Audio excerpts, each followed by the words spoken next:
Bona vesprada a tots i a totes, en nom de l'Escola d'Adults i de l'Hora de Ciutadania. En primer lloc, agrair-vos la vostra presència, que sempre és un plaer, però avui, per les condicions en les que estem, no vaig enrotllar més perquè ja ho sabeu, és un plaer doble.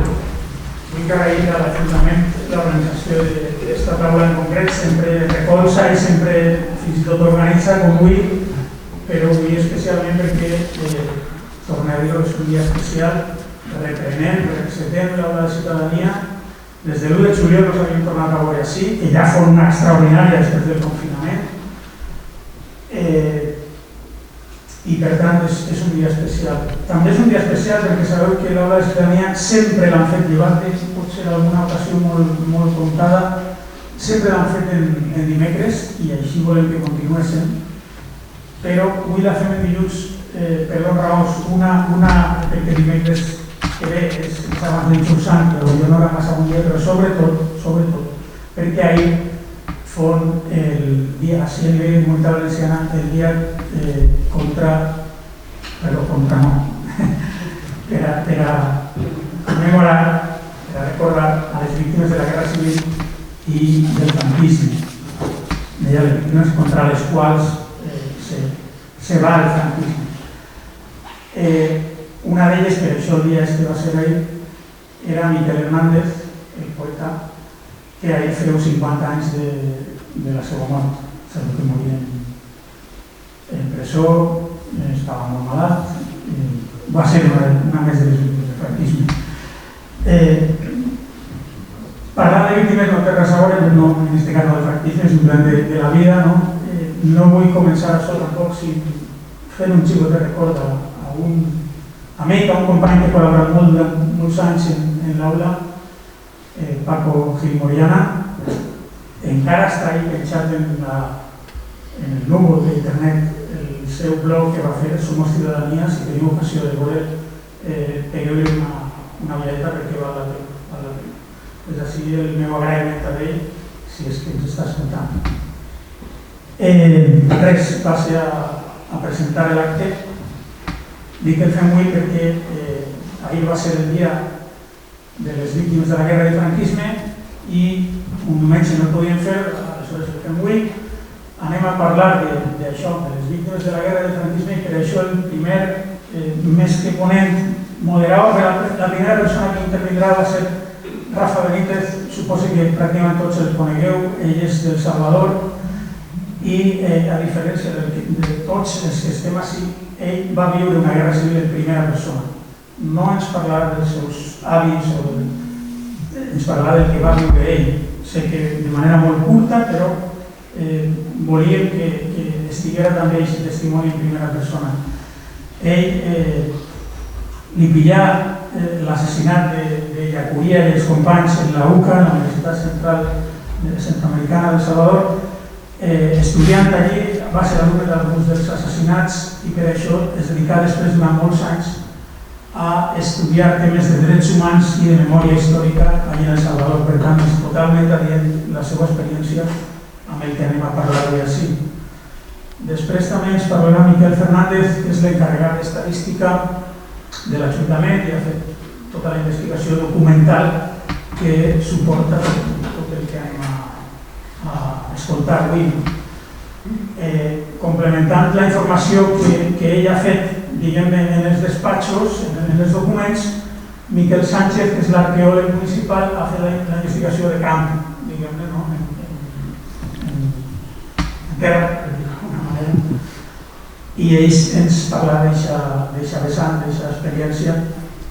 I després, per concloure, Maria Navarro, que és la presidenta de l'associació de les víctimes de la fossa 126 de Paterna, no sé si ho he dit bé, en fi, està evidentment en aquesta associació dedicada a treballar temes de memòria històrica, a lluitar per la justícia, encara que siga molts anys, per desgràcia, després. Jo ja no he de dir res més, simplement agrair-vos a tots la vostra presència i el vostre esforç, a vosaltres la vostra presència també, perquè sense vosaltres tot això no tindria sentit. i res, i demanar-vos que disfruteu, i en acabant, com sempre sabeu, hi haurà un torn de preguntes on espero que puguem tots participar. Moltes gràcies. Antes que nada, agradecer al Ayuntamiento por esta invitación, a la Escuela de Adultos también, a la Escuela de Ciudadanía, por esta oportunidad. Para mí es un privilegio desde que estar en esta mesa y desde que conocí a Miguel Fernández en el Ayuntamiento. Entre empadronados y empadronados hablábamos acerca de la memoria histórica, ¿verdad? Entonces, para mí ha sido un gran descubrimiento, una gran persona, alguien que se ha dedicado a esto, y agradecer a los que han apoyado esto, ¿no? Y bueno, también es un orgullo conocer a María Navarro, que yo creo que lo importante de todo esto es el papel de las víctimas. Si no fuera por las víctimas, muchas de estas cosas también quedarían como en el pasado, ¿no? Y quedarían como allí en el olvido. Y precisamente es algo de lo cual cuando terminó la guerra, entre comillas, en El Salvador en el año 89, lamentablemente con el asesinato de los jesuitas de la universidad, empezó una etapa bastante dura. Yo creo que la posguerra ha sido más dura que probablemente la misma guerra. ¿Por qué lo digo así? Porque después de firmada la paz en El Salvador, una paz caliente, se instauró la impunidad en El Salvador. Y eso ha sido una lucha tremenda por la verdad, por la justicia. Son como los tres patas de un mismo ideal, ¿no? Contra la impunidad, por la verdad y por la justicia. Y hasta el día de hoy, excepto en el caso español, y lo digo en el caso español, que juzgó a un coronel que formaba parte del alto mando del ejército que ordenó el asesinato de los jesuitas, excepto ese coronel no se ha enjuiciado a ni un solo militar por esto que ha sucedido. Y también la sociedad pues vive una profunda y una radical conocimiento de la verdad. Unos la ven de una manera y otros la ven de la otra. Por lo tanto es una sociedad dividida, a pesar que es un país tan pequeño, con 6 millones de habitantes aproximadamente, con un tamaño como el de la Comunidad Valenciana, se vive una situación bastante grave, a tal grado de que es curioso, después de haber vivido una guerra, la sociedad sigue teniendo no tiene una cultura democrática, más bien siempre añoran quizás a los militares, y es una cosa curiosísima. ¿Por qué? Porque la mayoría de víctimas que se pudo determinar en el informe de la Comisión de la Verdad, determinaba que casi el 80% de las víctimas habían sido víctimas del ejército, o sea, víctimas que el ejército había.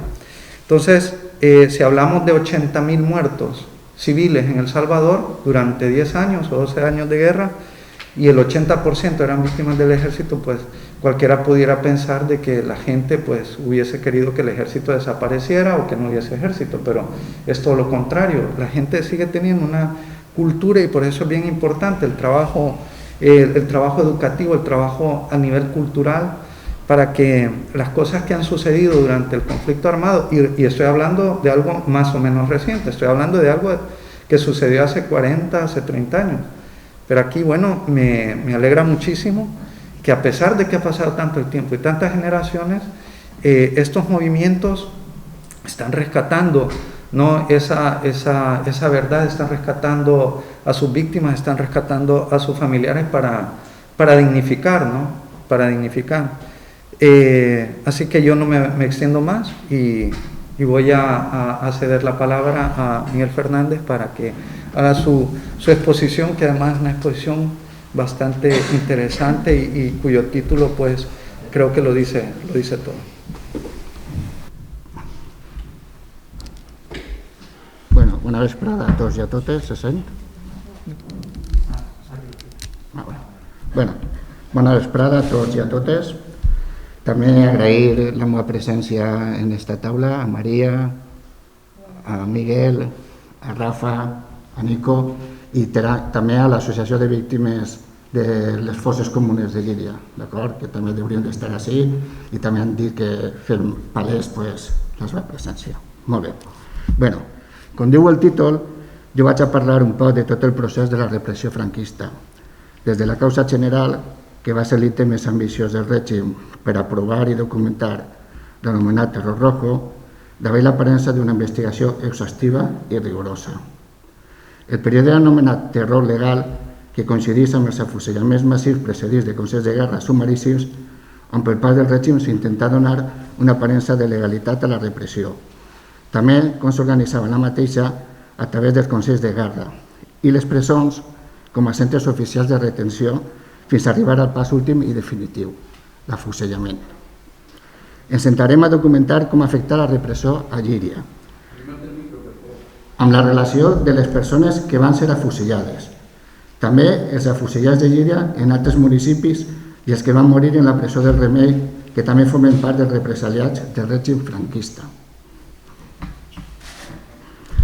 Com diu Vicente Gavarda en el seu llibre Els afusellaments al País Valencià, si llegim les obres generals sobre la guerra civil i la postguerra, la major part de les vegades toparem a una sèrie de xifres referides a un dels aspectes més significatius del període, la repressió política, de caràcter violent i especialment a la quantitat de persones que el bàndol guanyador va executar després d'haver-se acabat la contesa. Però cal afegir-hi un altre factor, que en dificulta el càlcul, que és la tergiversació dels fets que els guanyadors provocaren, un altre aspecte de la repressió, reflectida, per exemple, en la causa general, publicada per la Fiscalia del Tribunal Suprem. Tots aquests factors feren plantejar-se la necessitat de conèixer quantes persones afecta la repressió a Llíria, de quina manera i per què, sense oblidar que aquesta afecta igualment als no executats, de quina manera que foren empresonats, depurats i reprimits d'alguna altra forma no sempre subtil, maltractament no letals a presos i presoners, tortures a les comissàries i jutjats, càstigs corporals, pallisses sistemàtiques, violacions, intercanvis sexuals a l'intent de salvar la vida d'algun familiar, etc.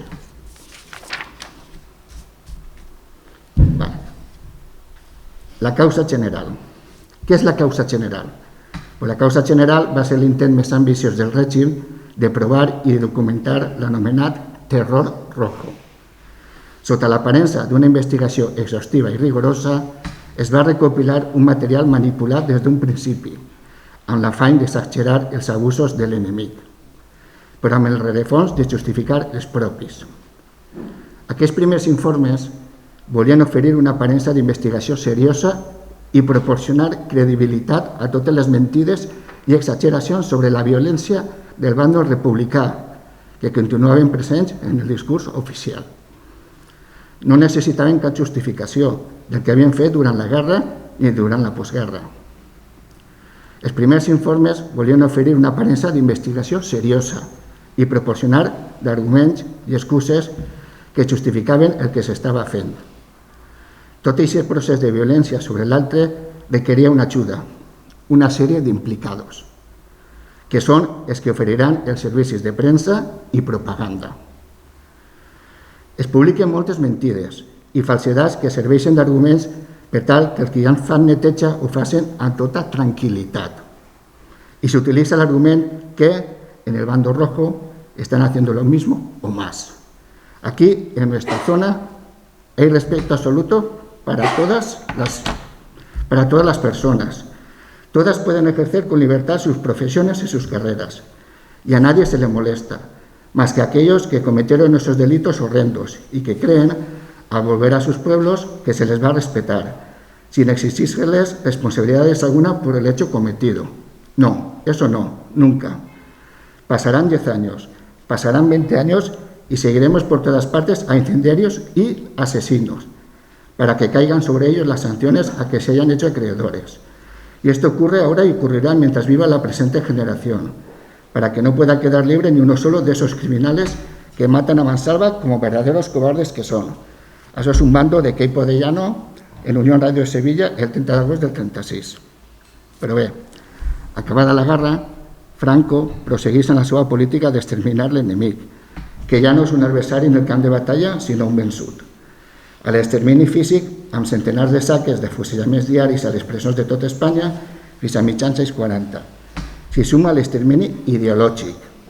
El decret del 26 d'abril de 1940 ordena al Ministeri de Justícia que instruïsca l'anomenada causa general informativa dels fets delictius i altres aspectes de la vida a la zona roja des del 18 de juliol del 36 fins a l'alliberament, amb l'objectiu d'investigar cuanto concierne al crimen, sus causas y efectos, procedimientos empleados en su ejecución, atribución de responsabilidades, identificación de las víctimas y concreción de los daños causados contra personas, el arte, patrimonio nacional, así como en el orden material o moral.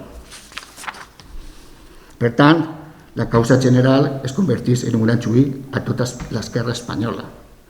A l'Arxiu Històric Nacional de Madrid es troben dispositats els centenars de carpetes, informes, milions d'acusacions amb noms i cognoms que formen la causa general, on consten de forma detallada les tortures, els incendis d'edificis, els saquejos, la destrucció d'esglésies i els cadàvers només de rojos. A pesar que no va aconseguir l'objectiu de demostrar la superioritat numèrica de la violència roja, va tindre molts efectes beneficiosos per al règim, ja que va aconseguir que tot allò que tinguera una certa tendència republicana fora considerat perillós i que proliferara la idea de la millor opció era exterminar-lo mitjançant la Santa Cruzada, que continuava portant a terme el caudillo por la gràcia de Dios, la qual cosa va significar que tota Espanya es convertirà en un immens tribunal, en què les denúncies i les delacions eren el pa de cada dia. Això significa la divisió social entre vençuts i vencedors. Mentre que existissin caídos por Dios i la pàtria, hi ha uns altres de qui no se sap res. I a l'hora de reclamar, també hi ha ciutadans de primera i de segona. Hi ha avantatges pel fet d'haver caigut per Déu i per la pàtria, perquè les seves famílies van obtindre beneficis, privilegis, càrrecs polítics, estancs, administració de loteria, etc. Els altres o se'n van anar a l'exili o a la tomba, o van d'haver de convertir-se en conservadors per a sobreviure. Passem ara a analitzar la causa general a Llíria. Els expedients de la causa general a Llíria, ram separat, es conserven a l'Arxiu Nacional de Madrid, Fiscalia del Tribunal Suprem, tom 43, llegall 1379, caixa 1, expedient 4. És un vast treball de compilació d'informes procedents de cada un dels ajuntaments de l'estat espanyol, amb la intenció de conèixer, entre altres coses, tot el que s'esdevingué durant el període de denominació roja a Llíria. Tot l'expedient té un total de 268 folis, o sigui que és molt extens. En primer lloc, fent una mena de resum, que és el que vaig a dir, en primer lloc trobem el que és l'estado número 1. En ell figuren els residents en aquest terme municipal que durant la denominació roja foren mortes violentament o desapareguts, i es creu que foren assassinats. Apareixen els noms i cognoms de les víctimes, edat, professió, filiació política, data de la mort o desaparició, lloc on es va trobar el cadàver i les persones sospitoses en la participació dels crims i la seva situació l'any d'elaboració de l'informe, és a dir, si estaven executats, empresonats, en parador desconegut o al poble. En total apareixen 29 persones. Miguel Aliaga Turó, Juan Bautista Gadasí, Pedro Castillo, o sigui, hi ha una relació de 29 persones que en l'estado 1 diu en la causa general de Llíria que foren mortes en Llíria. D'acord? Després tenim en l'estado número 2 la relació de cadàvers trobats en el terme municipal de persones que no són residents a Llíria, que sofriren mort violenta durant la denominació roja. En total són 11 persones. I després tenim l'estado número 3 on apareix la relació de tortures, incendis d'edificis, saquejos, destrucció d'esglésies i objectes de cult, profanacions i altres fets delictius que per les seues circumstàncies, per l'alarma o el terror que van produir, duen considerar-se com a greus i que foren comesos en el terme municipal durant la denominació roja. És curiós perquè analitzant l'estado número 3 fa referència i es diu que es va saquejar, cremar l'església de l'Assumpció, l'església de Sant Francesc, del Remei, de la Sang, del Bon Pastor, de la Mare de Déu, l'ermita de Sant Miquel, l'ermita de Sant Vicent, i també es va destruir l'arxiu parroquial, el registre de la propietat, l'oficina de contribucions, les 2 notaries i la causa de l'Ajuntament. I a més, Diu que també va ser saquejada la finca propietat de Leonida Champín Antolí. Tot això apareix en la documentació de la causa general. Val? Després dels estados hi ha un informe sobre l'actuació de les autoritats locals del bàndol republicà, tant de l'Ajuntament com dels comitès revolucionaris o comissions gestores, amb les llistes dels qui n'eren membres i també dels partits sindicats. Així, vaig a llegir, per a que vegeu un poquet, com s'encancel·lava l'informe este. El vaig a llegir textualment com estava redactat. ¿Vale? Diu: en cumplimiento de lo interesado por el señor fiscal instructor de la causa general de Valencia, tengo el honor de remitir los datos pedidos en relación con los comités que actuaron desde el 18 de julio del 36 hasta la liberación de esta zona por nuestro glorioso Ejército Nacional. Comisiones gestoras que se constituyeron y funcionaron durante el mismo periodo de tiempo y relación de las iglesias, ermitas y capillas existentes en el término municipal que, con especificación de las que fueron incendiadas y saqueadas por las hordas marxistas. O sea, això és l'encasalament de l'informe de les comissions gestores. En Llíria hi hagueren diversos comitès. ¿Val? El primer és el 6 d'agost del 1936, que estava format per Julián Albarracín Faubel, que era de la CNT. En l'informe fica que estava a la presó.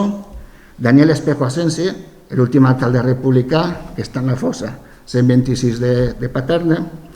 José Peña Rochabori, que sabien qui és, de la CNT. Fulgencio Iborria Muñoz, que era socialista. José Herrero Blanco, que estava en la presó. Amadeo Falomir Silvestre, que el coneguem, també, veritat. Significa que estava desaparecido, sabien que està en l'exili. ¿De acuerdo? Emilio Besse Sabater, també. Y Pascual Asensi Pelechá. Y ese es el del 6 de agosto del 36. Después, el 2 de septiembre, el formenava també Emilio Besses, Manuel Folgado, José Alamá, Miguel Bosch, Cotanda, que també està fusellat en la fossa 126 de Paterna, Julián Albarracín Faubel, Francisco Alcorcer Alamá y Miguel Eguina dos Santos. Y el 20 de septiembre, curiós, Augusto Roca Borrut, de la CNT, que estava en la presó quan se va redactar l'informe. Salvador Pérez Martínez, que era desaparegut. Bueno, està tota la ració, no vaig a llegir-los, val? Perquè és... Després passem a les comissions gestores. Les comissions gestores n'hi d'agricultura, d'hisenda, de transport, d'obres públiques, d'abastos, de guerra, de cultura, de justícia. Per tant, el règim contra qui actuava eren els membres dels comitès i de les comissions gestores.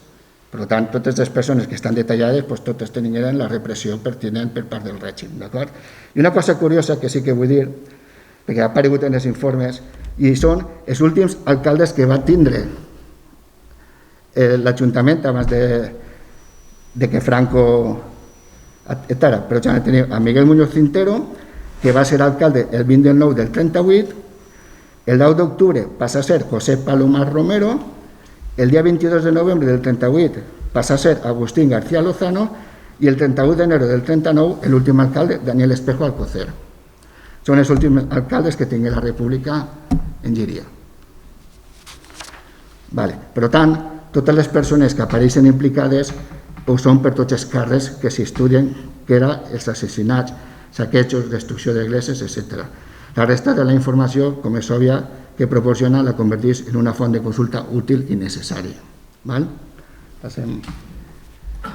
Passem ara al terror del règim, el terror legal. A la primavera de 1937 s'entra en una fase en el bàndol nacional que alguns experts denominen de terror legal i que es prolongarà fins al 1945. S'entra així en un període d'afusellaments precedits de consells de guerra sumaríssims, és a dir, que es practica la mateixa repressió però intentant donar una aparença de legalitat per mitjà d'un xuí. Com diu l'historiador Julián Casanova, a diferència del terror caliente, on no queda víctimes on no queda constància de les defuncions, amb una política d'extermini i menyspreu cap a les víctimes que fa que no puguen ni tan sols ser soterrades dignament, que té a veure amb la imatge de les fosses comunes, dels familiars que busquen desesperadament els seus morts i no els troben perquè mai no van ser registrat, i quan ho estan, ho fan amb eufemismes com ara traumatisme craneal, herida d'arma de fuego, asfíxia, pneumonia, etc. Se n'obre un altre anomenat terror legal.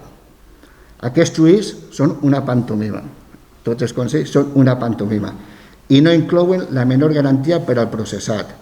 La majoria acaben amb l'execució del pres, però amb una diferència importantíssima. Queda constància del procés, per tant, de la sentència, del moment en què el pres és d'una presó determinada per anar a parar a un determinat cementeri. Això és importantíssim, perquè al final ja tens constància d'aquestes persones. Abans no sabien on estaven. El nombre de víctimes innocents continua sent molt elevat, però passar per un tribunal significa tenir un certificat de defunció. I què és a dir? Que passen de ser de desapareguts a justiciats. Ja n'hi ha constància d'aquestes persones. Així doncs, a més de les dificultats que tenen els familiars de les víctimes, no s'espera inscriure els seus morts, si és que apareixia el cos, i saber la causa de la seva defunció, el règim va aconseguir des d'un principi encobrir les autèntiques dimensions de la seva repressió. Moltes persones mai no van trobar els seus familiars assassinats, perquè mai no es van donar eixe dret. Hi ha una memòria humiliada dels vençuts per no poder trobar ni veure registrats en cap moment els seus éssers estimats, per la qual cosa pagant un dolor perpetu. Això és el terror legal que instaurà el franquisme. Parlem ara dels consells de guerra. No hem de creure que l'actuació dels consells de guerra fos una cosa accidental.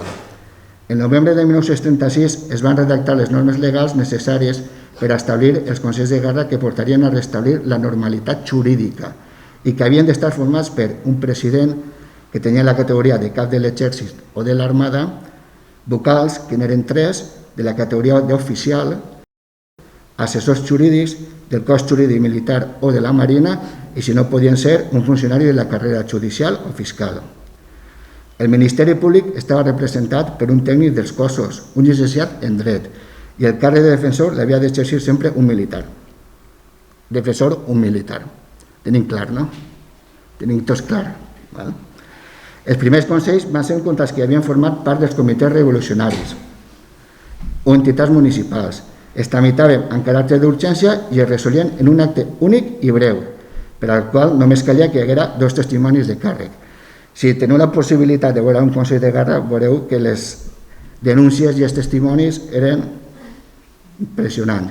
Molts es obligaven a signar inclús les denúncies i els testimonis, s'han obligats, d'acord? La sentència era dictada i ràpidament executada. Tenien caràcter massiu, ja que es jutjava en bloc diverses persones. Després es va completar amb l'anomenat Tribunal de Responsabilitats Polítiques. Què vol dir això? Que damunt que t'havien condemnat o bé a presó o bé a pena de mort, damunt tenia responsabilitats polítiques contra l'Estat. O sigui, que tenies responsabilitat. Què volia? Que l'Estat podia embargar-te els béns, si tenies. Correcte? On s'adreçaven totes les denúncies sobre casos de responsabilitat política. Els delictes pels quals es feien els consells, segons diu Ignacio Verdugo, eren l'adhesió a la rebel·lió, que es vinculava a la participació decidida en favor de la república, siga a l'avantguarda, siga en càrrec públic a la rereguarda, i una compenetració ideològica amb el fins de la subversió roja. L'auxili a la rebel·lió, que se solia aplicar a qui cooperà amb la república, i l'excitació a la rebel·lió, vinculada a l'exigència que el processant no hi hagi pres part físicament. Si era una pena de mort la que es confirmava, la sentència es comunicava al govern i el cap de l'Estat podia concedir la gràcia de l'indult o aprovar la sentència de mort. Els consells de guerra es feien a l'Ajuntament de Llíria i els expedients es poden consultar a l'Arxiu General Històric de Defensa. Les presons. Les presons funcionaven com a centres oficials de retenció. Eren locals que havien de posseir algunes característiques prèvies com ara l'amplària o l'existència de diverses sales i patis. Van ser escoles, centres religiosos, cas de Llíria, casernes i fins i tot magatzems. La vida del pres era molt dura per raó de la gran quantitat de membres que hi havia. Les insalubres condicions materials i higièniques, la perllongada convivència en cel·les massificades que donava lloc a la proliferació de malalties. Els presoners van patir tota classe de vexacions. Fins i tot es feia la denominada reeducació, que era assistir a missa i escoltar la prèdica del rector del penal.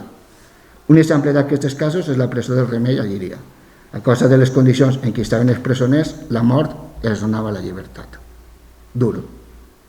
Però preferia morir que viure en aquestes condicions. Qui estigui interessat en les presons pot consultar la revista Lauro, l'article que va fer Maria Agustí sobre l'Església del Remei del convent trinitari a presó franquista. Qui estigui més ara interessat, doncs que el vegin. I passem ja als fusellatges a Llíria. Una vegada analitzat tot el procés de repressió del règim contra la denominació roja, només es queda afrontar el pas definitiu i últim, l'afusellament.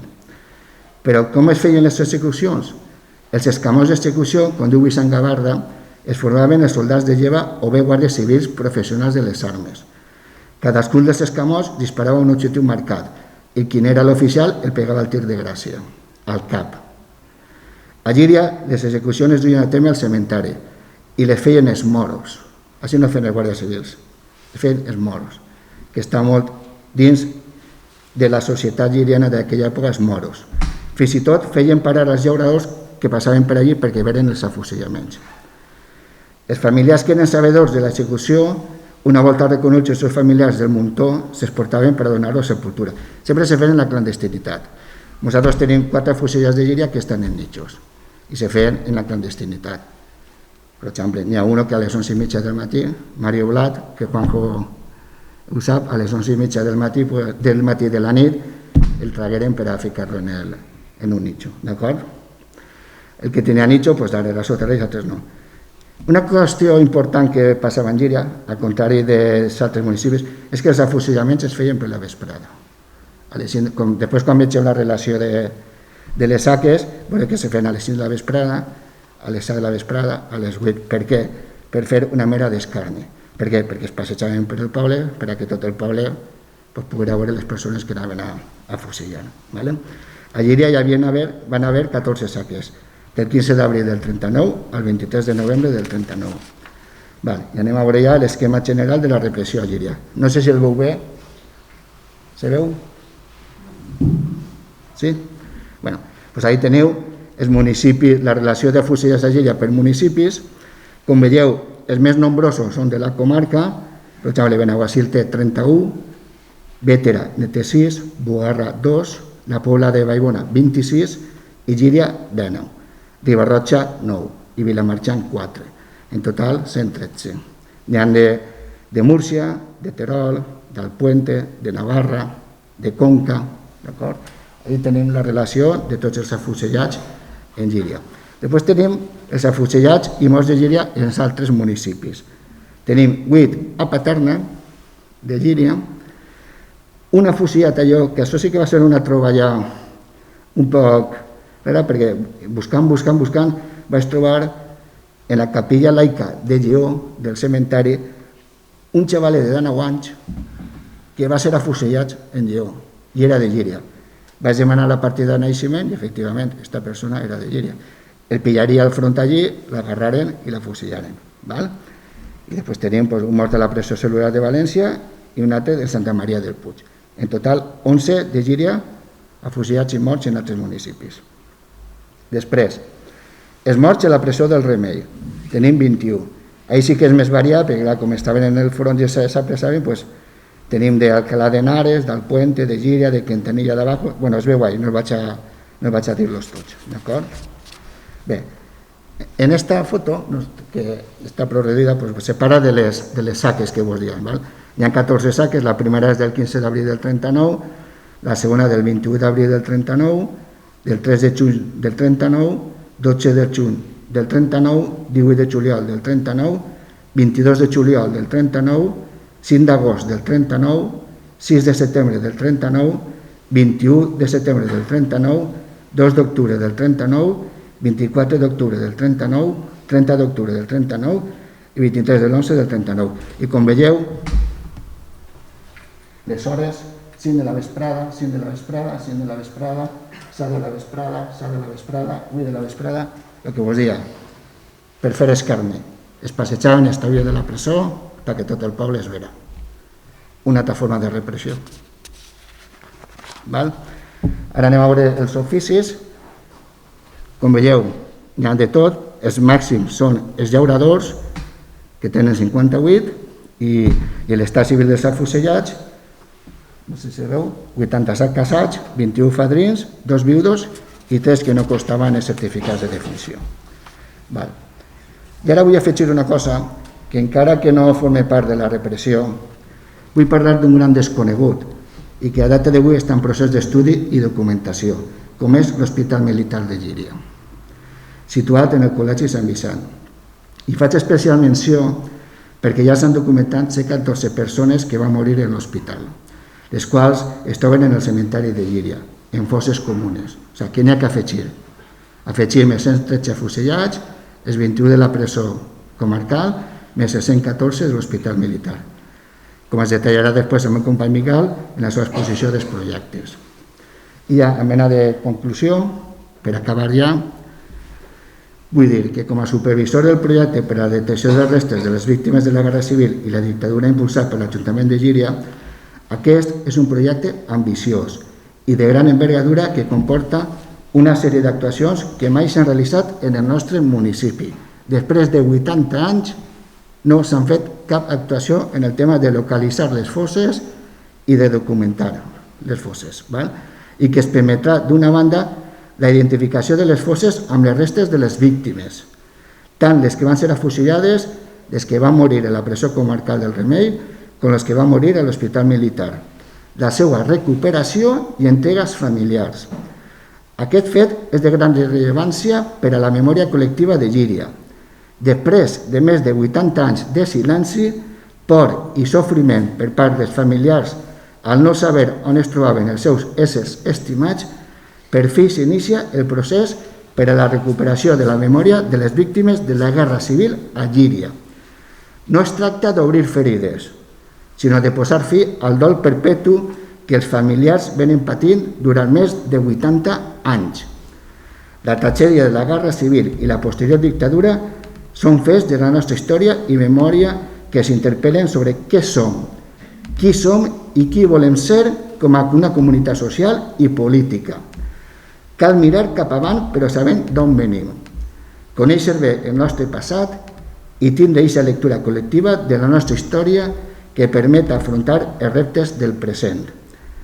Mantenir la memòria a les víctimes i reconèixer la seva dignitat és el millor fre per a detindre el temor i la por per al fet que aquest tipus de fets que van convulsionar la nostra història tornen a succeir en el futur.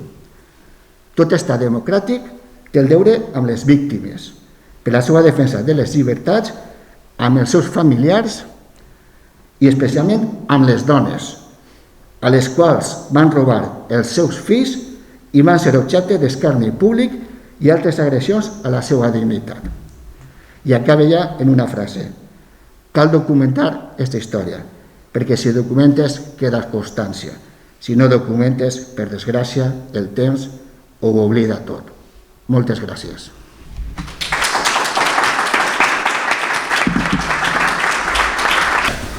Bueno, le vamos a dar la palabra a Miguel Sánchez.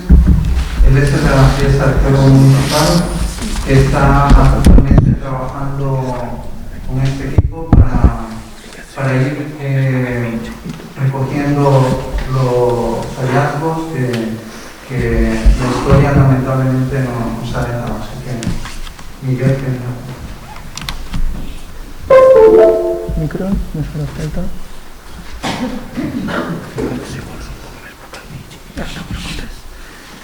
Bona vesprada.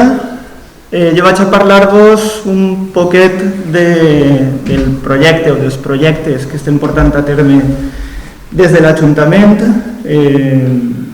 prenent com a base tota la fabulosa investigació que ha fet Miquel i tot el que s'ha fet quant a documentació. Sabem que totes aquestes coses acaben perdent-se un poquet en l'oblit si la gent acaba morint. Al final el temps acaba esborrant totes les empremtes d'allò que va passar, de la guerra, de la repressió, però en arqueologia tenim unes restes que ens poden servir per a ensenyar, per a poder educar i per a recordar tot allò a les noves generacions. Vaig a parlar un poquet en brevetat d'aquests projectes.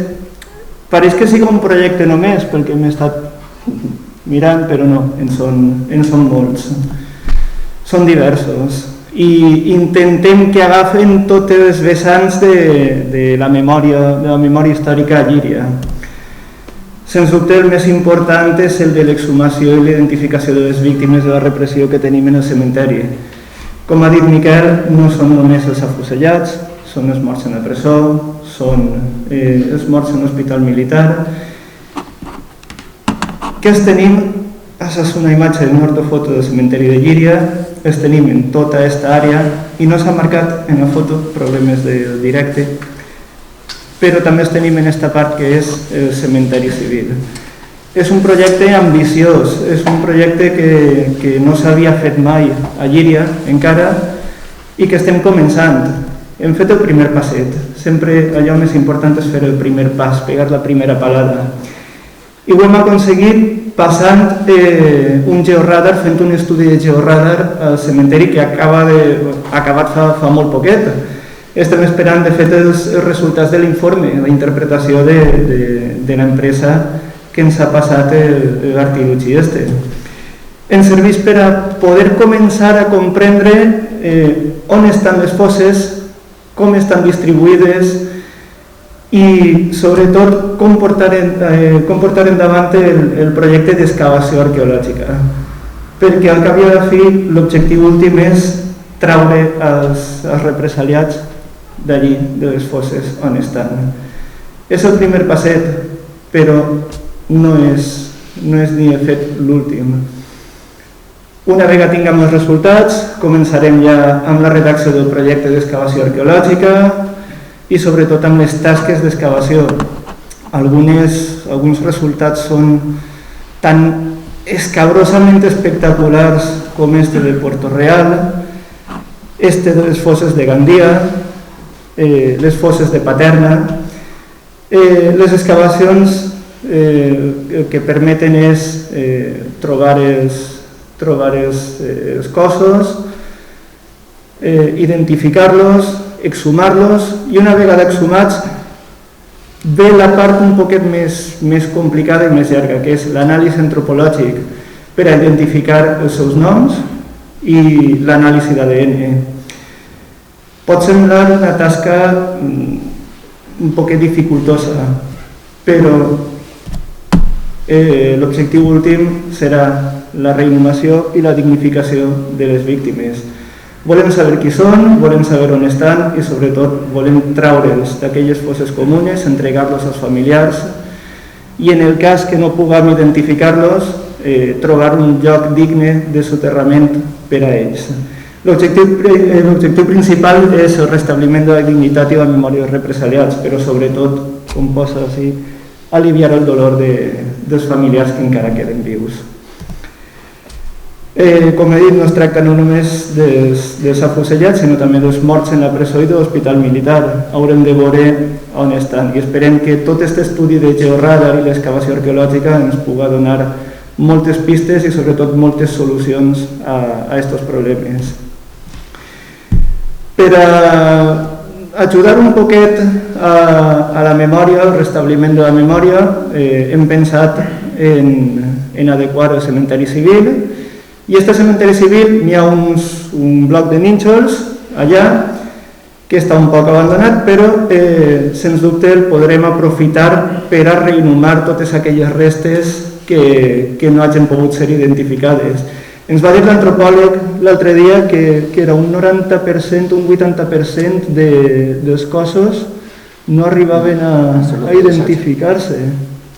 És una cosa que ens va impactar molt. Tenim en compte que cada vegada els anàlisis d'ADN són més difícils perquè no queden familiars vius o els familiars vius que queden estan més allunyats. N'hi ha que trobar una solució, n'hi ha que donar-los un lloc de descans digne, no ens val tornar a ficar-los a terra a les mateixes fosses d'on els hem tret.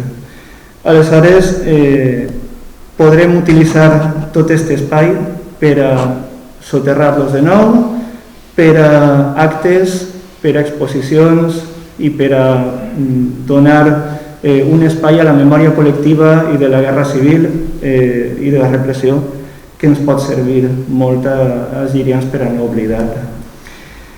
No només això, els llocs vinculats a la guerra civil i la repressió són moltíssims a Llíria. Si hi ha una cosa que té Llíria és moltíssim de patrimoni, des d'època ibèrica fins a època contemporània. Per ara ens volem centrar en el casc urbà. I dins del casc urbà tenim hospitals, un hospital de sang i un hospital militar, presons, el Remei, una presó de dones, una presó en l'Església de la Sang, un lloc on es feien els judicis sumaríssims, Cala Vila, el Paredor del Cementeri, l'antiga estació de tren, que va ser molt important durant la guerra per a poder alimentar el front de guerra, perquè donava accés des de l'aeròdrom de Llíria fins a València, i moltíssims refugis antiaeris. Moltíssims, de fet tants que encara no sabem quants en tenim perquè molts estan ocults. Això és un apunt només, això són alguns puntets que he ficat en un mapa de patrimoni de la guerra civil que tenim en el casc urbà. En falten molts, sobretot de refugis. Anirem completant-ho. Volem que això siga la llavor d'una ruta o de diverses rutes que es puguen fer per tot el casc urbà, explicacions, col·legis, tot el que es puga per a educar, per a mostrar, per a donar una idea de tot el riquíssim patrimoni que tenim a Llíria de la guerra civil. Uns exemples, us he portat uns exemples de cartelleria que es poden posar. Estos estan en Cullera, en refugis de Cullera, i a Santander són punts indicatius per a poder fer les rutes tant a soles com visites guiades. I el que vos parlava dels refugis, no sabem quants en tenim i a voltes ens emportem sorpreses. Segur que heu sentit parlar que al Col·legi Sant Vicent recentment ha aparegut una boca d'accés al refugi. Bueno, pues vos la mostrem així. És l'única boca que ens faltava per conèixer. En tenim tres, en tenim conegudes tres, i està aparegut entre els dos edificis on estava el parterre, i té guassa perquè damunt d'ella estava el cap de Franco, just damunt d'esta. Així és on ha aparegut esta boca que dona accés a un refugi que té esta forma. La que ens ha aparegut és esta. Aquestes tres estan cegades i dona accés a tota esta galeria que recorre els dos edificis del col·legi per baix, uns 100 metres més o menys de llarg. Us porto algunes fotografies d'on està situada, de l'escala d'accés i de l'interior. I l'interior, jo he vist alguns refugis que han aparegut en excavacions arqueològics i he de dir que està en un estat de conservació més que excel·lent. Este refugi, si el netejàrem, el podríem visitar ja. De fet, és tan bo que volem posar-lo en valor, volem integrar-lo en l'obra que s'està fent i volem que tots el poble de Llíria i tots els que vinguen de fora puguen visitar-lo. Com vos deia abans, la memòria és fràgil, però si tenim restes materials que ens poden ajudar a comprendre durant moltes més generacions tot el que va passar, sobretot en aquest cas l'asfíxia, la por, la intranquil·litat, l'ansietat que sentia la població davant un bombardeig, davant una situació de molt de perill. Sí que és cert que Llíria no va patir bombardejos com altres ciutats com Xàtiva, com Alacant, com Gandia, però la gent estava preparada. Este refugi deu haver-se construït cap al 36, no ho tenim encara massa clar, però sí que sabem que en el 38 i el 39 està funcionant ja. Però, com us posa així, no només del casc urbà viu Llíria, també tenim moltíssim patrimoni de la guerra civil a l'entorn urbà. Tenim nius de metralladora, tenim el polvorí, tenim búnkers, tenim altres refugis, l'aeròdrom. Tot això són projectes que volem començar a posar en marxa per a posar en valor tot aquest patrimoni que té Llíria. Una línia defensiva impressionant, al voltant del casc urbà, que sens dubte farà l'enveja de molts altres pobles que no tenen tot este patrimoni. Ens resta molt de camí per recórrer, però jo vull pensar que estem en el camí correcte. Volia acabar, si puc, posant-vos un xicotet vídeo, perquè, sobretot pel tema dels afusellaments, de les fosses del cementeri, perquè molts amics, molts familiars em pregunten moltes vegades per a què serveix tot això, si no serà remoure coses del passat que ja no tenen res a veure. Us vull posar un vídeo d'una dona a la que li van donar les restes de son pare fa molt poquet. I vull pensar que nosaltres treballem per això. Concha se rompe de dolor, lleva toda una vida luchando para encontrar el cuerpo de su padre. Se aferra a la caja como si de esa manera pudiera abrazar al padre que fusilaron cuando ella tan solo tenía 6 años. Y yo me pregunto... Com us deia, vull pensar que nosaltres treballem per a donar als familiars, als seus pares, als seus germans, i posar en valor tot un patrimoni que ens recordi que tot allò no s'ha de tornar a repetir. Gràcies.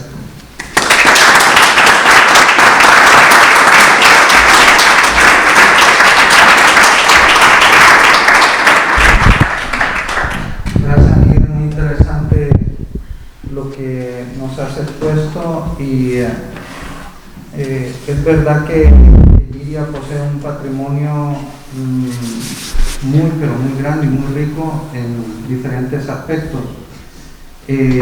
Digamos que esto es algo que se viene a sumar a todo el patrimonio que ya se ha ido descubriendo aquí en Llíria, lo cual nos hace pensar de la necesidad, ¿verdad?, de algunos ciudadanos que vamos comentando por la calle, escucho yo, de la necesidad de tener un centro, un sitio en el cual se pueda recoger toda esa riqueza histórica, ¿no? Y que sea como una especie de un museo de la memoria, un espacio de la memoria, que sea etnológico también, porque han pasado tantas etnias y cada uno va forjando, digamos, como unos eslums sociales que van uno sobre otro, van sumando a lo que ahora somos, ¿no?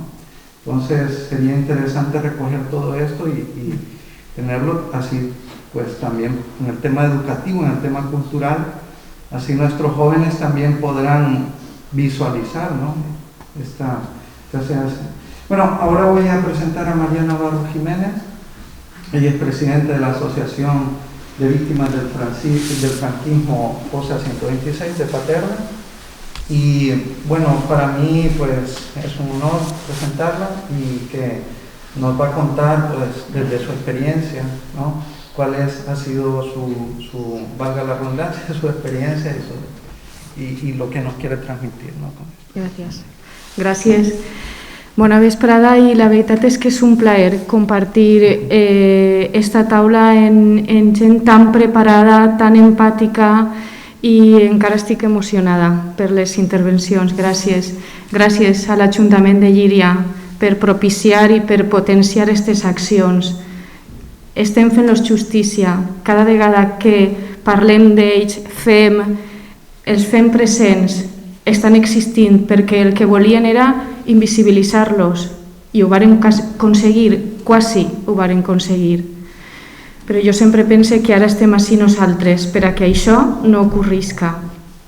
I no vull seguir parlant sense nomenar, per suposat, un homenatge a totes les víctimes de Llíria, però en concret a les 4 víctimes que estan en la meva fossa. Vull nomenar a Miguel Bosch Cotanda, a Salvador Lleó Llavata, Daniel Espejo Asensi i Miguel Ibáñez Barona. Els 4 van ser assassinats el 27 d'agost de 1940.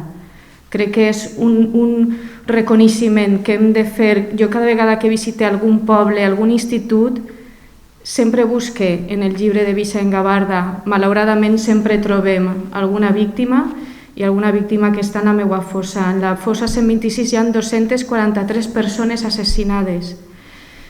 Malauradament és la més gran del País Valencià. En elles està el meu iaio, José Navarro Ángel. Jo vaig començar en esta etapa meua, perquè ja ocupa molta part de la meva vida, quan vaig poder afrontar la meva història familiar. Un dia me'n vaig adonar que no sabia res del meu iaio. És que no havia vist ni una foto seua. I això és duríssim. I un dia, un tio meu me regala el llibre dels afusellaments del País Valencià de Vicent Gavarda i me diu: és que el teu iaio està ahí l'anomenen. Vaig obrir i el vaig trobar. José Navarro Ángel, afusellat el 12 de setembre de 1940. Ell era de professió era llaurador, era membre del comitè per al Partit Comunista en l'època republicana i estava casat. Per a mi això va ser molt colpidor. Pensar, no sabia res d'ell, mai m'havia plantejat què li havia passat. Pensàvem, s'ha mort?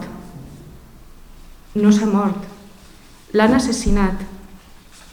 I ahir comença en unes emocions molt trobades de voler saber, preguntar, però per una altra banda el dolor era tan fort i me semblava tan injust que m'impossibilitava el parlar d'ell. Se m'ennuegava la gola i sols tenia ganes que de plorar.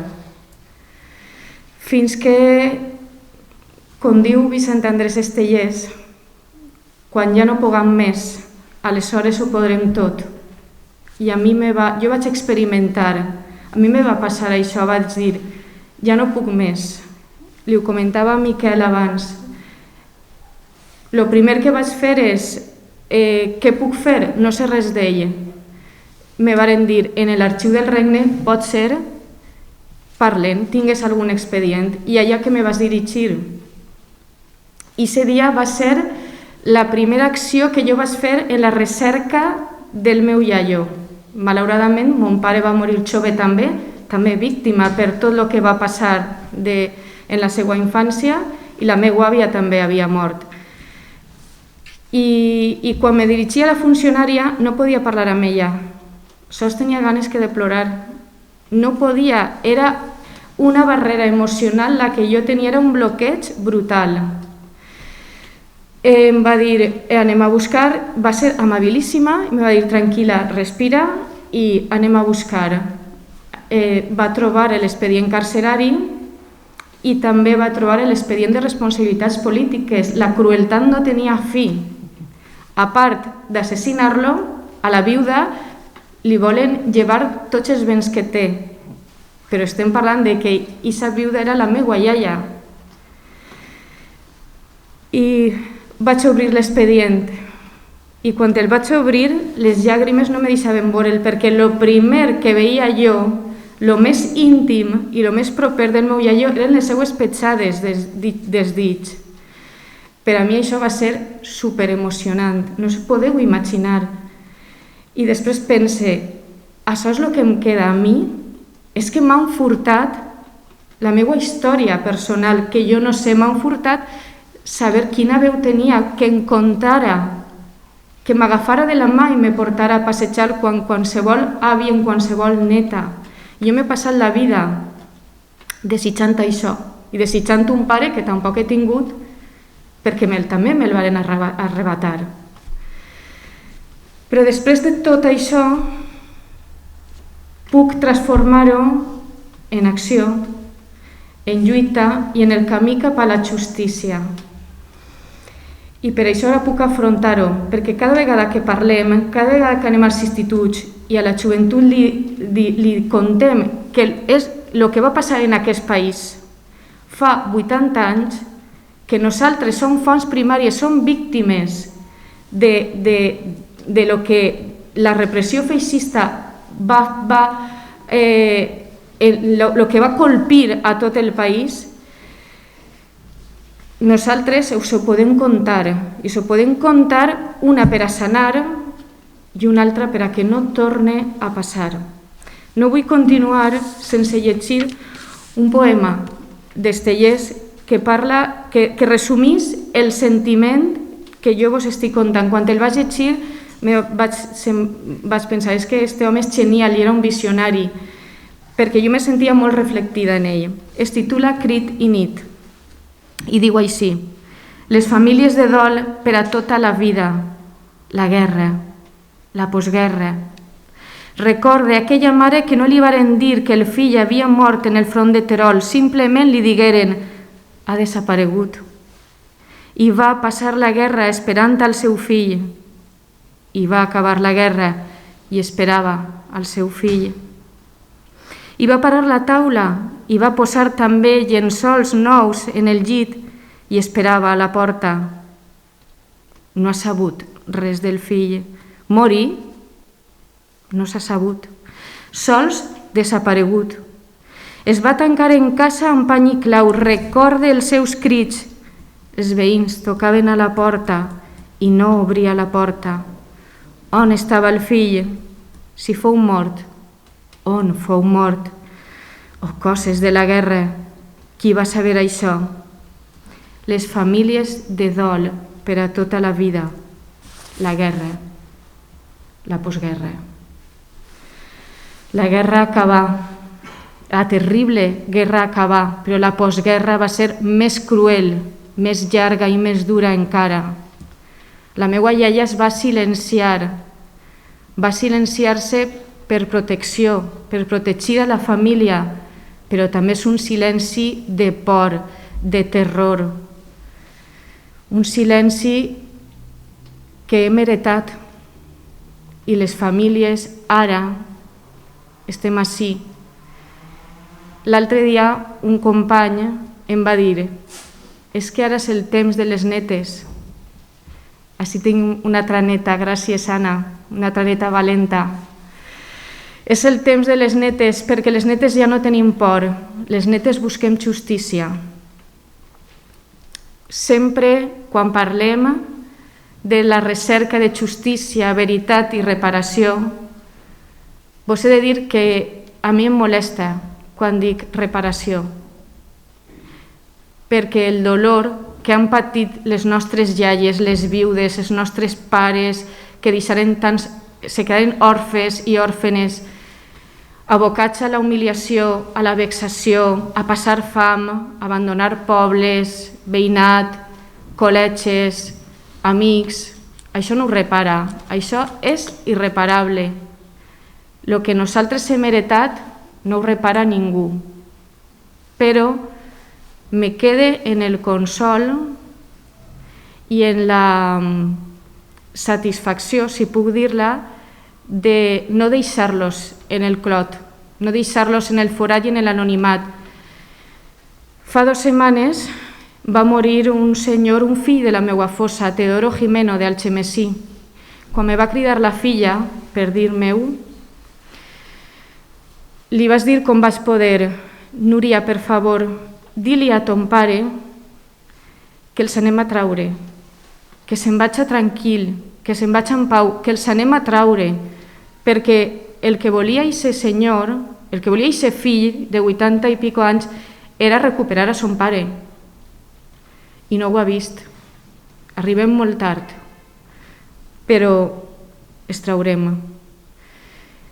Jo li vaig dir, per favor, que se'n vagi en pau, per jo quedar-me també tranquil·la, perquè és una pena la que me va entrar, en la que en aquest moment jo no tenia consol. Per dir-li a aquest senyor, igual que m'agradaria tant haver abraçat a la meva iaia i haver-li dit: sé per lo que has passat, recolza't en mi i ho aconseguirem i els traurem i els identificarem. Bé, el que dia, ho aconseguirem, els anem a traure, intentarem identificar-los, que tornen a ser qui eren. Si tenim la sort de que es puguem identificar, El somni meu crec que és el patró que es repeteix en quasi totes les famílies. El que volem és soterrar-los en les seues parelles, en les seues dones. S'han trencat moltes parelles, molts amors, molts projectes, molts somnis, moltes vides sense viure. El que mos queda és soterrar-los en els seus amors. I si no els identifiquem, jo li deia abans a Miquel, pense que estic preparada per a moltes coses i me n'adono que no, perquè este matí una conversa telefònica, quan he pensat m'he posat a plorar, perquè una família m'ha dit que no vol recuperar les restes i que no volen fer-se la prova de l'ADN. Jo he pensat, no passa res, jo me faig càrrec.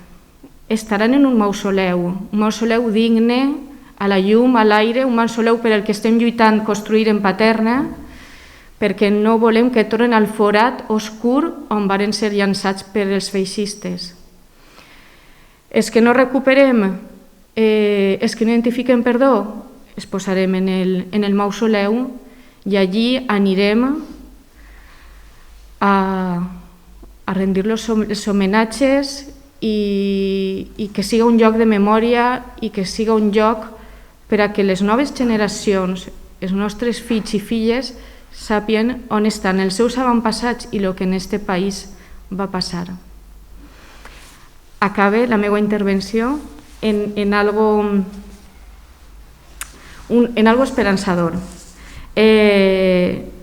Una nit d'estes estava treballant en el llistat de les famílies de la meva fossa i el Marc, el meu fill que té 10 anys, em diu, què fas, mare? I jo dic, estic treballant, carinyo, no puc atendre't ara. Era per la nit i volia ja un poc estar amb sa mare. I dic, no, ara no puc. I me torna a dir, però te puc ajudar, què estàs fent? I jo dic, és que estic treballant en el llistat, estic ordenant i tal. I de sobte me diu, però jo puc fer alguna cosa per la república? I jo li dic, carinyo meu, jo dic, ara no, però faràs alguna cosa per la república segur. Sent conscient, sabent el que ha passat, ell m'acompanya al cementeri a buscar una fossa, a buscar on està l'altre, un tal, sabent, educant-los, informant-los, el nostre futur pot que canvie i farem coses. Gràcies.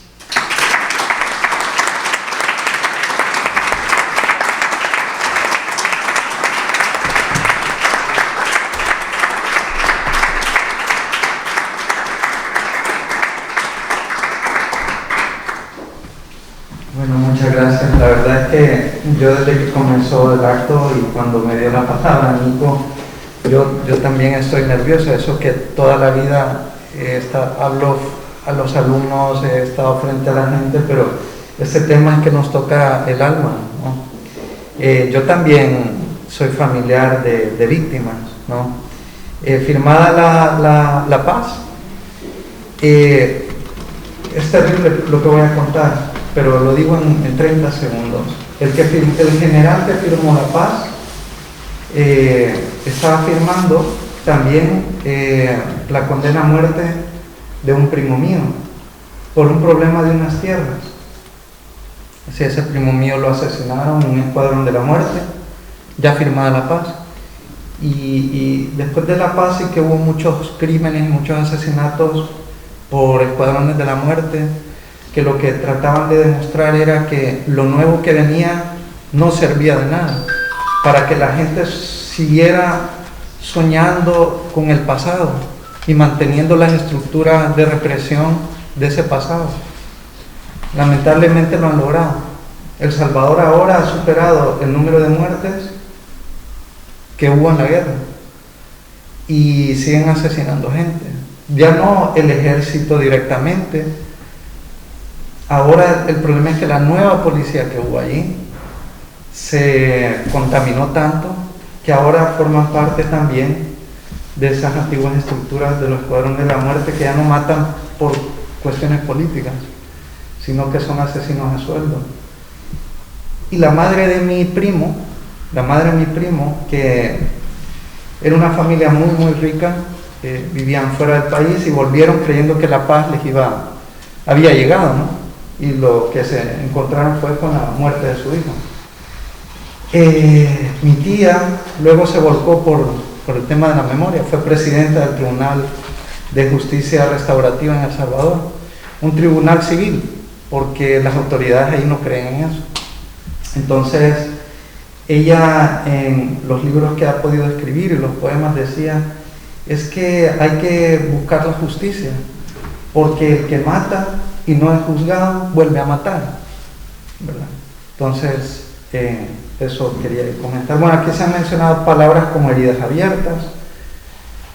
¿Cómo se va a abrir algo que nunca se ha cerrado? ¿Verdad?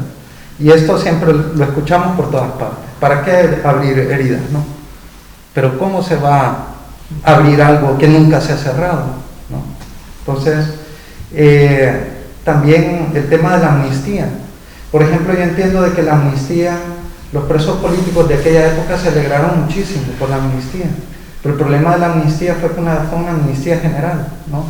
Y esa amnistía general era para aquellos, los victimarios y las víctimas, pero además una amnistía falsa. ¿Por qué? Porque amnistiaron a los presos políticos que nunca habían cometido realmente un delito, ni un crimen. Entonces, una amnistía falsa, que se vieron beneficiados en realidad los que ostentaban el poder, es decir, en este caso los militares, ¿no? de aquella época, de Franco y compañía. Se ha hablado también de invisibilización, de la necesidad de documentar, se ha hablado de la memoria, se ha hablado de la verdad, se ha hablado de la justicia, y se ha hablado sobre todo también de empezar a crear una cultura, ¿no? Una cultura de paz realmente, una cultura política democrática que permita a todos tener esa libertad para acceder a la verdad, y en el caso más extremo poder darle, por una cuestión también antropológica y de dignidad, un entierro digno a las personas que se lo merecen. Ellos tienen los monumentos, ¿verdad? Y siempre se dice, pero ¿para qué vamos a hacer un monumento de esta gente si hay monumentos? No, pero es que los monumentos que hay son de los victimarios, ¿verdad? Hace falta los monumentos. En El Salvador luego se creó en un parque central, casi mide unos 500 metros, no, miento, unos 100 metros más o menos. Han podido hacer en mármol los nombres de todas las víctimas, ¿no? Estábamos hablando de 80.000 víctimas y 12.000 desaparecidos, que hasta el día de hoy no se ha hecho nada. Lo único que se hizo fue la Comisión de la Verdad de Naciones Unidas, que pudo hacer un listado, pero era tan limitado el tiempo que solo el 20% de las víctimas pudieron aparecer ahí, ¿no? O sea que el trabajo allí es grande y el trabajo que hay que hacer aquí es grande. Bueno, ahora pasamos al momento de preguntas para poder compartir lo que los compañeros y compañeras han manifestado hoy en esta mesa. No sé si alguien quiere opinar, hacer alguna pregunta. Bueno, yo tengo una pregunta para un poco romper el hielo, ¿verdad? La pregunta es, ha pasado tanto tiempo, 80 años más o menos, ¿no? ¿Por qué? A lo mejor es una pregunta un poco inocente y van a disculpar, pero ¿por qué hasta ahora? ¿Por qué hoy? ¿Por qué no fue antes? Bueno, ¿por qué no lo han hecho antes? Se lo tendrías que preguntar a quien no lo hizo. En el caso de los familiares, lo hemos hablado, el miedo era terrible y el miedo silenció hasta tal punto de no hablar de los maridos muertos, de no poder ir a llorarles a la fosa. Y ahora es porque, ya lo he contado, yo tengo la necesidad. Cuando algún compañero o compañera de la asociación me dice gracias María por lo que haces o gracias por tu tiempo, yo os digo, bien, gracias, son muy amables, pero es que yo necesito hacerlo. Ya no por el mío, yo empecé, estoy parlant en castellà, perdó. Sí, sí. Jo vaig començar l'associació perquè jo volia treure el meu iaio de la fossa i no podia fer-lo de manera individual, per això vaig muntar l'associació Vaig començar a buscar gent, o gent ja me buscava, i afortunadament ja som molts i moltes en l'associació. I la majoria som els nets i les netes, o nebots i nebodes, perquè ara nosaltres sí que podem, perquè no tenim aquesta por i sí que tenim aquesta necessitat de justícia. Però dir que jo no me conforme sols en traure'l de la fossa. Jo vull treure'l, per suposat, somie en treure-lo i en identificar-lo. Però, per a mi, una vegada fem aquest pas, que és el primer, és més important fer justícia, demanar justícia per ells i per elles.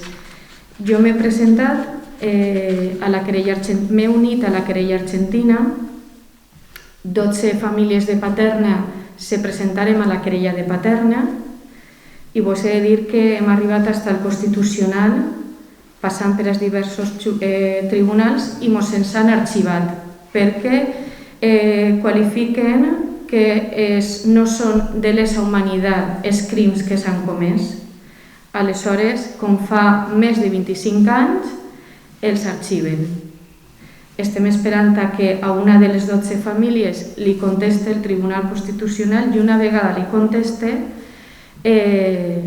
l'advocada, que els nostres casos es porta a la cooperativa El Rogle, una cooperativa d'advocats i advocades meravellosa, ens plantejaren què voleu fer, voleu continuar? I jo li vaig dir a Aràdia, que és l'advocada que me porta a mi, una professional magnífica, l'expedient, jo dic, jo ara ja no pare, jo no puc parar. Aleshores, anirem a Estrasburg i se n'anirem a la ONU, si cal. Estrasburg sols pot dir-li, suggerir-li a l'estat espanyol, però la ONU sí que se'n pot, no sé si se diu sentenciar, però arribarem, perquè crec que és el que hem de fer. Jo necessito fer-ho. Són molts anys de silenci, molt de patiment per part de milers de famílies, però en concret de la meua, i ara que hem començat el camí no parem. No sé si voleu vosaltres. No, simplement també que tenim per part de les institucions i una normativa que ens facilita molt aquesta tasca també. Tenim la llei de memòria històrica, de memòria democràtica, tant a nivell nacional com a nivell de la comunitat autònoma, i per tant facilita molt també que tot això pugui tirar endavant. I sobretot que les administracions també estan facilitant prou la tasca.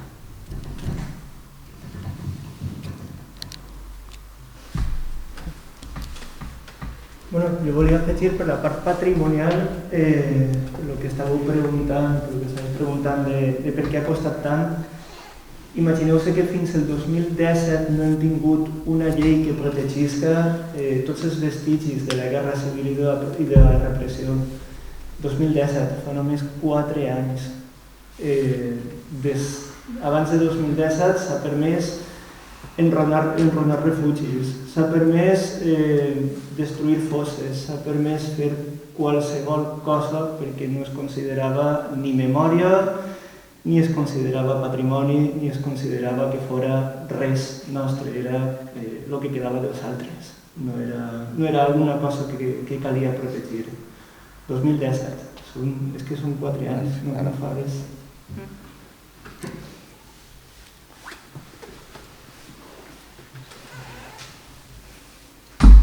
¿Quiere hacer una pregunta o compartir alguna experiencia?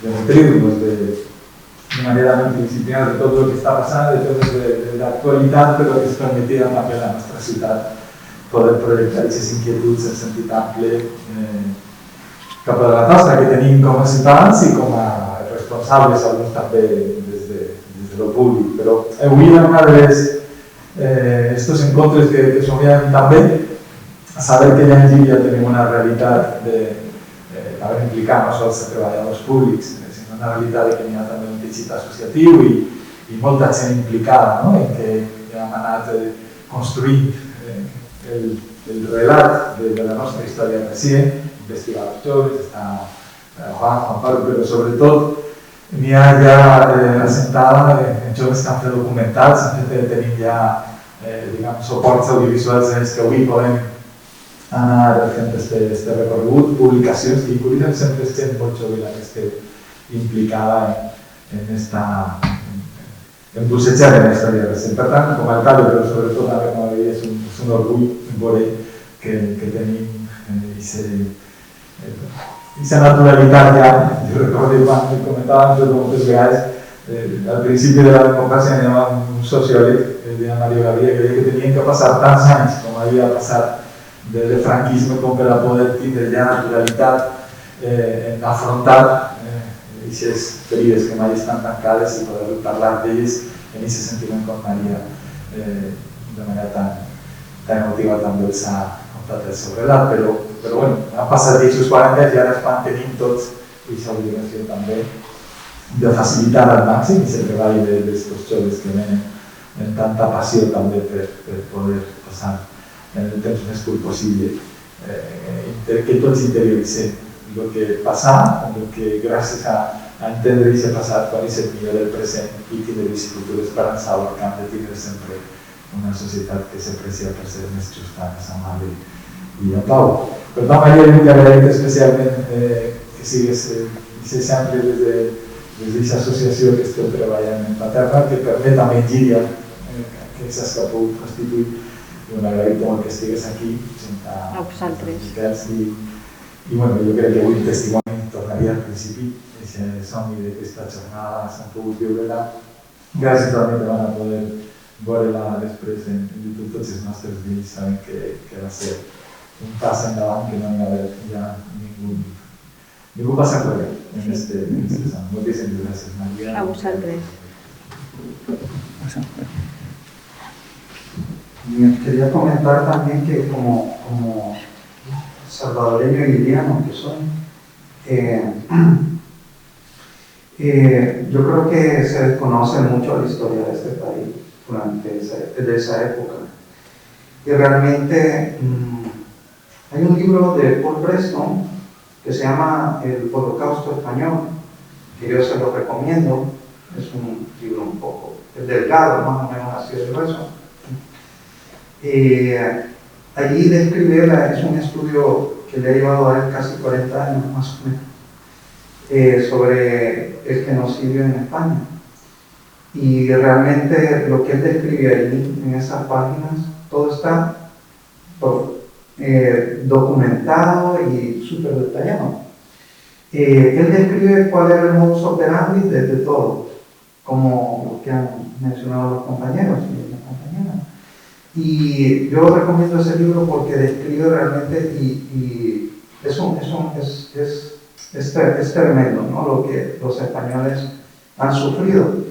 Y casualmente yo estaba leyendo acerca del fascismo. Bueno, estos temas a mí son temas que estaba leyendo y ya no me acordaba porque eso lo tenía en unas cajas cuando yo me vine a estudiar a España. Tenía un montón de cajas con fotocopias y cosas que había hecho para la tesis doctoral y encontré esto del fascismo, pero hoy me lo traje porque estaba leyendo por ahí y he descubierto algo que yo tenía atrás de esto y es acerca de los exiliados, que también es otro factor, ¿verdad? Que muchos murieron y de los exiliados de la guerra. Así que hay fotografías en todo este artículo. Yo lo que diría es que intentemos unir nuestras voces, que no se apaguen las voces, que se hagan sentir nuestras voces, que nos unamos, todos en una sola voz, y ahora sin miedo. Yo todavía me da a veces cierto temor. A mí me preguntaban que por qué razón cuando yo llegaba a una cafetería o un bar nunca daba la espalda a la puerta. Y es que yo sabía por qué, ¿verdad? Entonces, y también, ¿por qué hablas tan suave? ¿Verdad? Porque te me acercas al oído al hablar, me decían aquí en España. Y es precisamente porque en mi país había que tener mucho cuidado de qué temas se hablaban y en qué sitio. Y no dar la espalda a la puerta era porque así tú podías ver si entraba bien sospechoso porque tú podías ser víctima de esa persona. Y si yo hablaba suave y al oído era por aquello de que no dejen escuchar lo que está hablando. Claro, eran temas delicados. Hoy se puede hablar aquí. Y yo por eso digo de que hay que alzar la voz. Y para terminar con mi intervención, decirles que es súper curioso el tribunal, la Audiencia Nacional, cuando condenó al coronel Montano, que fue del alto mando del ejército, que ordenó el asesinato de los 6 jesuitas y las 2 empleadas en la Universidad Centroamericana. Este señor, como algunos sabrán, lo han juzgado aquí en España y está preso aquí en España. Este señor, y lo han condenado aquí en España. Y España dictó una orden de captura internacional para 19 militares que fueron los que tomaron la decisión de asesinar a Ignacio Ellacuría y no dejar testigos. Resulta que ahora mismo los compañeros míos que siempre están luchando por la justicia ahí, ahora han solicitado, están queriendo promover un amicus curiae, que es una institución jurídica y judicial para que tribunales de aquí de España puedan aportar ayuda a los tribunales salvadoreños para que puedan juzgar a estos militares ahí. Pues es curioso porque en la sentencia y en los autos del juez de la Audiencia Nacional se dice claramente de que el crimen de los jesuitas es un crimen de lesa humanidad.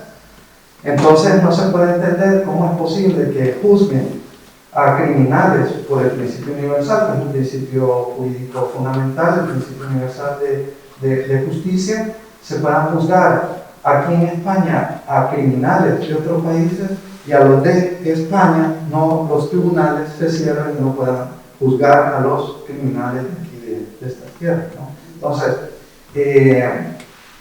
además, yo lo digo claramente, criminales, porque a veces da miedo. Alguna vez yo di una charla y me dijeron, esa palabra es que es muy fuerte, es que son criminales.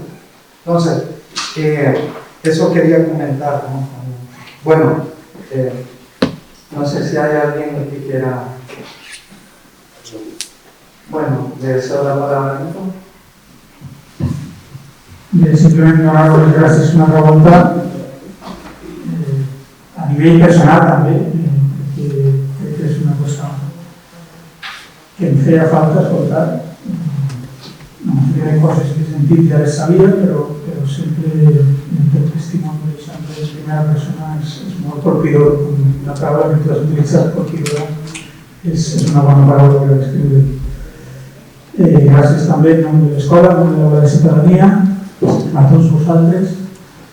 I també anunciar-vos que, ja que he reprès l'aula, si les circumstàncies ho permeten, esperem que sí, volem continuar amb la marxa normal de l'aula, que sabeu és més o menys una sessió al mes. Per tant, el mes que ve només tornar de les vacances de Setmana Santa i de Pasqua. El dia 14, dimecres, farem una altra sessió de l'aula de ciutadania, parlarem sobre comerç local en la Xiuleta de la Redona, on estarà Jordan, estarà Jaume Miguel i estarà el president de l'Associació de Comerciants de Lleida. Esperem que ens puguem veure una altra volta de tots, si tot va bé. Moltíssimes gràcies i fins així.